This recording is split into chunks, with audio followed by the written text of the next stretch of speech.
This is Roundup weed and grass killer in super concentrate. So it's very concentrated. All you need is 2.5 ounces of this fluid with 1 gallon of water. And it's easy to use. All you have to do is mix in the solution and then start spraying with your favorite can. This is great for walkways or when weeds sprout out. This is perfect around your garden, driveways, walkways, and so much more. Especially when you get those in those cracks, it's perfect just to spray and go. Definitely recommend it for all your weed killing needs.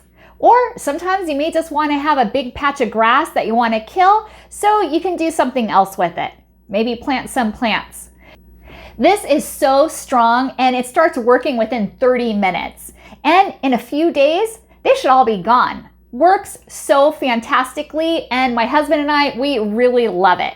And there's different formulas. There's ready to use or regular concentrate, but this is the super concentrate. So a little goes a long way. Absolutely love it. Thank you so much for watching and hope you found this video helpful.